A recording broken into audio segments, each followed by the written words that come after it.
కాళేశ్వరంతో కొల్లగొట్టారట. బాబా మళ్ళీ స్టార్ట్ చేశారు ఇక కాళేశ్వరం. గత కేసీఆర్ను టార్గెట్ చేయడానికి కాళేశ్వరం. ఇప్పుడు 2.5 సంవత్సరాలు అయితే ఉంది రేవంత్ రెడ్డి ముఖ్యమంత్రి. రేవంత్ రెడ్డి పాలన లోపాలు ఏం లేవు. ఓడిపోయి ఫామ్ హౌస్లో పడుకున్నాడు కేసీఆర్ మాత్రం గుర్తుకొస్తున్నాయి. సరే కేసీఆర్ గుర్తుకొచ్చినాయి. మరి మీ కాళేశ్వరం సంబంధించినటువంటి ఏదైతే పీసీ ఘోష్ కమిషన్ రిపోర్ట్ను సిబిఐకి ఇచ్చారు కదా, మరి ఆ సిబిఐ ఎందుకు చేపట్టలేదు? సిబిఐ టేకప్ చేసి దాన్ని ఇమీడియట్గా దాన్ని కొలిక్కి తీసుకొచ్చేసి కేసీఆర్ అరెస్ట్ చేయాలి కదా, హరీష్ రావును అరెస్ట్ చేయాలి కదా, ఎందుకు చేయలేకపోతున్నారు? అంతా ఏంటంటే ఒక బ్లాక్మెయిల్ చేసే ప్రయత్నం. కేసీఆర్ని నువ్వు తగ్గు, మేము వస్తావు అధికారులకి, నువ్వు సపోర్ట్ చేయి అని బ్లాక్మెయిల్ చేసి దగ్గర తీసుకునే ప్రయత్నం తప్ప ఏమీ లేదనేది చాలా స్పష్టంగా తెలుస్తోంది. చూడండి, గత సర్కారు దాన్ని ఏటీఎంలో వాడుకుందట. గత సర్కారు దాన్ని ఏటీఎంలో వాడుకుంటే మీరు కేసీఆర్ ప్రభుత్వం పోయి 2.5 సంవత్సరాలు దాటింది. మీరు ఏం చేస్తున్నారో మేము అడుగుతున్నాం. ఏటీఎంలో వాడుతుందని చెప్పేసి అమిత్ షా చెప్తాడు, నరేంద్ర మోడీ చెప్తాడు, ఇప్పుడు జాతీయ అధ్యక్షుడు చెప్పి అదే చెప్తాడు. మరి చెప్పినప్పుడు మీరు ఎందుకు సిబిఐ ఎంక్వైరీ ఆదేశాలు జరిగారు? ఆల్రెడీ ఇక్కడ ఒక ఎంక్వైరీ అయింది, పీసీ ఘోష్ కమిషన్ రిపోర్ట్ రెడీగా ఉన్నది కదా, మరి చేయాలి కదా. సరే రేవంత్ రెడ్డి కంటే చేత కాదు, చేత కాకుండా మీకు ఇచ్చేసిండు, మరి మీరు చేయొచ్చు కదా. కేంద్రంలో మీరే ఉన్నారు కదా, కేంద్ర ప్రభుత్వం మీదే కదా, చేయొచ్చు కదా, ఎందుకు చేయరు? అంటే మీకేందంటే బ్లాక్మెయిల్ చేసి లొంగ తీసుకోవాలి కేసీఆర్ను, కేటీఆర్ను, వీళ్ళందరూ ఈ పార్టీ బీఆర్ఎస్ పార్టీ, అంతే తప్ప వేరే ఎజెండా ఏమీ కనబడతలేదు. మీరు వస్తున్నారంటేనే ఏదో ఒక బ్లాక్మెయిల్ చేయాలన్నట్టుగానే కనబడతా ఉంది తప్ప ఏమీ లేదు ఇక్కడ. ప్రస్తుత సర్కారు కప్పించే ప్రయత్నం చేస్తాడా? సరే, గత సర్కారు ఏ టైంలో వాడుకుంది, ప్రస్తుత సర్కారు కప్పించే ప్రయత్నం చేస్తుంది. మరి మీరేం చేస్తున్నారు? మీకు స్పష్టంగా అసెంబ్లీలో ఈ పీసీ కమిషన్ రిపోర్ట్ను ఇంకా ఎంక్వైరీ అని చెప్పేసి సిబిఐకి అసెంబ్లీ వేదికగా మొత్తం ఇవ్వడం జరిగింది. మీకు ఇచ్చినప్పుడు ఈ సిబిఐ ఎందుకు ఆదేశించట్లేదు? మీరు సిబిఐని పోయి టేకప్ చేయండి అని చెప్పేసి ఎందుకు చెప్పలేకపోతున్నారు? ఇది మీరు చేస్తున్నట్టు దుర్మార్గం. అవినీతి పరుల నల్ల ముఖాలని బయటకు తీస్తాం. అబ్బో, తీయాలి మీ నల్ల ముఖాలు కూడా బయటకు తీస్తే అన్నీ తెలుస్తాయి. రాష్ట్రంలో ప్రత్యామ్నాయ శక్తిగా బీజేపీ. వెరీ గుడ్ కామెడీ, మంచి కామెడీ పాయింట్ ఇది. బీజేపీ బూత్ స్థాయి కార్యకర్తల సమావేశంలో ఆ పార్టీ జాతీయ అధ్యక్షుడు నితిన్ నబీన్ ప్రధాని మోడీ పాలనపై 2 గ్రంథాల ఆవిష్కరణ. 2 గ్రంథాలు 10 గ్రంథాలు వేయండి, తప్పే ఉన్నది. శంషాబాద్ ఊట్పల్లిలో పార్టీ ఆఫీస్ ప్రారంభం. 3 కార్పొరేషన్లో కాషాయ జెండా ఎగురుతుంది. బీజేపీ రాష్ట్ర అధ్యక్షుడు రామచంద్రరావు రాష్ట్రంలోని బెంగాల్ ఫలితాలంటూ ఈటల రాజేందర్ చెప్తున్నాడు. ఏం బెంగాల్ ఫలితాలు? ఈటల రాజేందర్ చెప్పాలి. బెంగాల్ ఫలితాలు అంటే ఏంటిది? దుర్మార్గంగా అధికారులకు రావడమా, లేకపోతే ఎస్ఆర్ ప్రకారం ఓట్లు తీసే అధికారులు రావడమా, లేకపోతే అన్ని వ్యవస్థలు వాడుకొని ఈరోజు అధికారులు రావడమా? బెంగాల్లో అధికారులకు వస్తామంటే 100% మీరు ఒక అనైతికతతో కూడినటువంటి, అధర్మంతో కూడినటువంటి ఈరోజు దాంతో అధికారులు తప్ప దేనికి రాదు. 100% తెలంగాణలో బీజేపీకి అయిపోయింది, పునాదులు కలిపిన బీజేపీ అసలు వచ్చే పరిస్థితి లేదు. ఇక్కడ ఫైట్ జరిగితే కాంగ్రెస్ వర్సెస్ బీఆర్ఎస్ ఫైటే జరుగుతుంది తప్ప ఇక్కడ 100% బీజేపీకి స్కోప్ లేకుండా పోయింది. 100% బీజేపీ 2.5 సంవత్సరాలు అవుతుంది మిమ్మల్ని గెలిపించి, 8 మంది ఎంపీలను గెలిపించిన తర్వాత ఇక్కడ బీజేపీ బలపడతాయేమో అనుకున్నారు. కానీ అనూహ్యంగా ఎవరికి వారే యమునా తీరే అన్నట్లు వ్యవహార శైలితోటి ఈరోజు బీజేపీకి తెలంగాణలో నూకలు చెల్లిపోయినాయి. బీజేపీ కనీసం గతంలో ఉన్నటువంటి 8 సీట్లను కూడా కాపాడుకునే పరిస్థితిలో ఉన్నారు. 8 ఎమ్మెల్యే సీట్లు, 8 ఎంపీ సీట్లను కూడా కాపాడుకునే పరిస్థితులు ఉన్నారు. 100%. నాకు అంటే ఢిల్లీలో ఉన్నట్టు కొంతమందితో తెలిసిన విషయం ఏంటంటే, సేమ్ 2023 నవంబర్లో జరిగినటువంటి ఎన్నికల్లో ఏ విధంగానైతే బీజేపీ చేతులు వదిలేసిందో అసెంబ్లీ ఎన్నికల్లో, వచ్చేసారి కూడా అదే పరిస్థితిలో ఉండబోతుంది. కేవలం ఎంపీలే టార్గెట్గా పనిచేయబోతున్నారు తప్ప అసెంబ్లీలో సీట్ల పైన దృష్టి పెట్టడానికి వాళ్ళకైతే ఇంట్రెస్ట్ లేదు అనేది చాలా స్పష్టంగా అర్థమైపోయిందట. సో తెలంగాణ కూడా వాళ్ళు వదిలేసారు. తెలంగాణలో బీజేపీ ఏదో అడపదడపకి ఇట్లాంటి మీటింగ్లు పెట్టి ఏదో ఉనికిని చాటుకునే ప్రయత్నం తప్ప, కార్యకర్తలు వాడుకునే ప్రయత్నం తప్ప వేరే ఏమీ లేదు. 100% రాసి పెట్టుకోండి. బీజేపీ కార్యకర్తలు కూడా మీరు కూడా తెలుసుకోండి, మీ పార్టీ ఎంత సీరియస్గా ఉంది తెలంగాణ మీద. తెలంగాణ అధికారం రావడానికి అవకాశం ఉందా ఒక్కసారి ఆలోచించండి. ఎందుకంటే తెలంగాణలో మళ్ళీ వదిలేసిర్రు. ఓన్లీ మళ్ళీ ఎంపీ సీట్లే టార్గెట్గా పనిచేయబోతుంది బీజేపీ తప్ప ఎక్కడ కూడా ఎమ్మెల్యే సీట్లు కావాలి.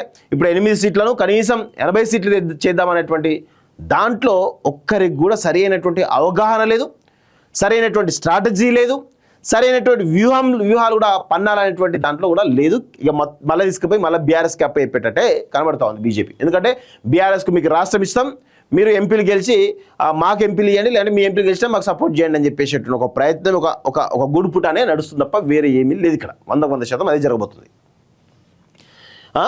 సర్కారు గాసంలో గత కేసీఆర్ సర్కారు కాళేశ్వరం ప్రాజెక్టును ఏటీఎంలో వాడుకుందని, మేడిగడ్డ పేరుతో ప్రజల సొమ్ము నీళ్లపాలు చేసిందని. అసలు మేడిగడ్డ గురించి తెలుసా ఆయనకి? ఎవరు స్క్రిప్ట్ రాసిరు? ఎవరో స్క్రిప్ట్ రాస్తే మీరు మాట్లాడడం ఏంటి నాకు అర్థం కాదు. నవ్వుల పాలవుతున్నారు. అసలు కాళేశ్వరం గురించి ఎంక్వైరీ అయిపోయి 1 year 1.5 year అవుతుంది. పీసీ కమిషన్ అది సిబిఐకి ఇచ్చి ఇంతవరకు టేకప్ చేయలేదు మీరు. మీది మళ్ళీ మీ ఎవరో స్క్రిప్ట్ ఎవడో పనికి మాలినాడు తలక మాసినాడు స్క్రిప్ట్ రాసినట్టు దాన్ని మీరు చదివినట్టున్నారు అని అబాసు పాలవుతారు. ఒకసారి ఎంక్వైరీ చేసుకోండి. మీరు మాట్లాడేటప్పుడు ఇది ఏంది కథ ఏంది కార్యక్రమం ఎంక్వైరీ చేసుకుంటే బెటర్. మేడిగడ్డ ఇక్కడ ఏమంటారు? మేడిగడ్డ పేరుతో ప్రజల సొమ్ము నీళ్ళపాలు చేస్తే ఏంది మేడిగడ్డ? ఎంత దాని ప్యాకేజ్ ఎంత? మేడిగడ్డ ప్యాకేజ్ ఎంత?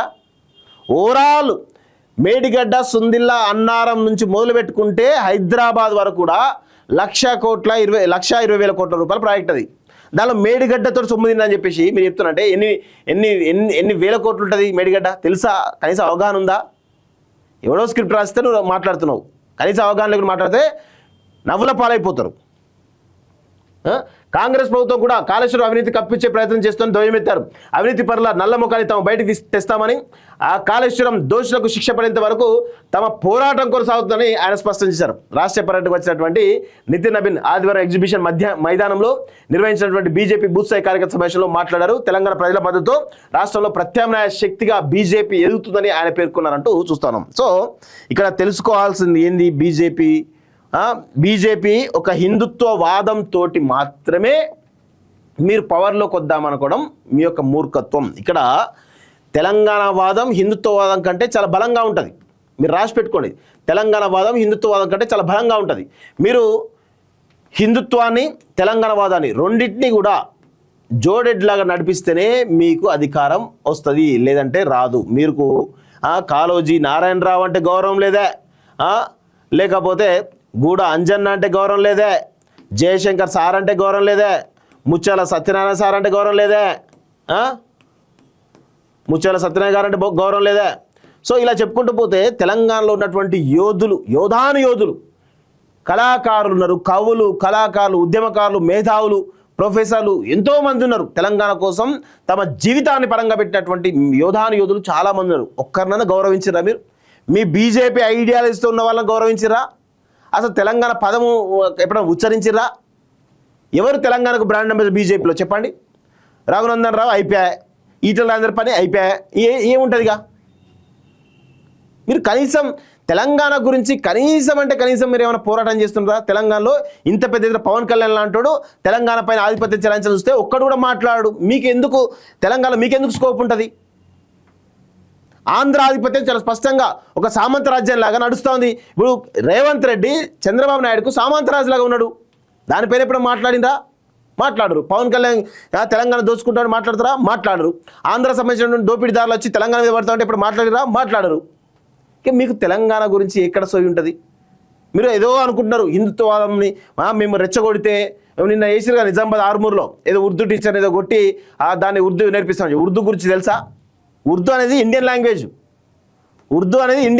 తెలంగాణలో అఫీషియల్ సెకండ్ లాంగ్వేజ్. ఇలా చెప్పుకుంటూ పోతే దేశవ్యాప్తంగా ఉన్నటువంటి ఒక 10 రాష్ట్రాల్లో ఉర్దూ అనేది అఫీషియల్ లాంగ్వేజ్. అది తెలుసా? అది తెలియనటువంటి ఈ బత్తాయిలంతా ఈరోజు పోయి ఆ ఉర్దూ టీచర్ కొట్టిరు అంటే ఎట్లయినా సరే మత విద్వేషాలు రెచ్చగొట్టే ఒక ప్రయత్నం బలంగా చేయాలనేది వీళ్ళ యొక్క కాన్సెప్ట్. అందుకోసమే చేస్తున్నారు. కానీ అవన్నీ ఆ పప్పులు ఉడకవు తెలంగాణ. మీరు అక్కడక్కడ అడప మీ నడుస్తాయి కావచ్చు, కానీ అసలు తెలంగాణలో ఎట్టి పరిస్థితుల్లో మీకు వచ్చేటువంటి స్కోప్ అయితే లేదు. ఇది చాలా స్పష్టంగా గుర్తుపెట్టుకోండి. మీరు మారాలి. తెలంగాణ యొక్క ఉద్యమ నేపథ్యం ఏంది? తొలి తెలంగాణ ఉద్యమం ఏంది? ఆ తర్వాత 1969 ఉద్యమం ఏంది? ఆ తర్వాత 1995 జరిగిన ఉద్యమం ఏంది? మలదేశ తెలంగాణ ఉద్యమం ఏంది? దానిలో పాల్గొన్న వాళ్ళు ఎవరు యోధులు పాల్గొన్నారు, ఎవరు ఏంటి అనేది తెలుసుకోవాలి. చరిత్ర తెలుసుకొని దాని ప్రకారం మీరు మలుచుకుంటే తెలంగాణ వాదాన్ని నరనరాన నింపుకుంటే కానీ మీకు అధికారం రాదు. హిందుత్వవాదాన్ని నరనరా నింపుకుంటే అధికారం వస్తుందని చెప్పి ఒక భ్రమంలో ఉన్నారేమో. అది వర్కౌట్ అవ్వదు.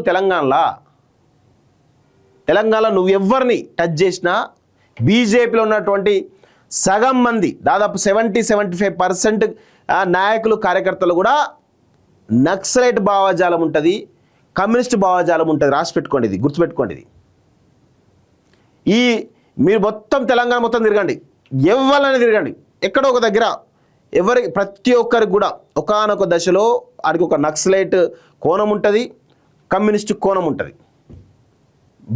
బై డిఫాల్ట్గా ఉంటుంది. ఇంకా మారలేదు, ఇంకా ఈ పోరాటాలు మారలేదు. ఇంకా తెలంగాణకి, ఈ ప్రపంచానికి ఉద్యమ పాఠాలు నేర్పినటువంటి గడ్డ కదా ఇది. ఏదైనా సరే వందే మాతరం ఉద్యమం తీసుకున్నా, ఏది తీసుకున్నా ఉద్యమ పాఠాలు నేర్పిన గడ్డ ఇది. అంత ఈజీగా మీరు అధికారులకు వద్దామని అనుకోవడం పొరపాటు. మీరు మారాలి, మీ మానసిక స్థితి మారాలి. మీరు ఏదో ఉన్మాదుల్లాగా వ్యవహరిస్తామంటే ఇక్కడ అస్సలు రాదు. కొంతమంది ఉన్మాదులు పెట్టుకున్నారు కదా, చెంచగాలను, చిల్లరగాలను పెట్టుకొని ఏదో చేసే ప్రయత్నం చేస్తున్నారు. కానీ వాళ్ళతోటి మీ పార్టీకి డ్యామేజ్ తప్ప ఏముండదు, గుర్తుపెట్టుకోండి.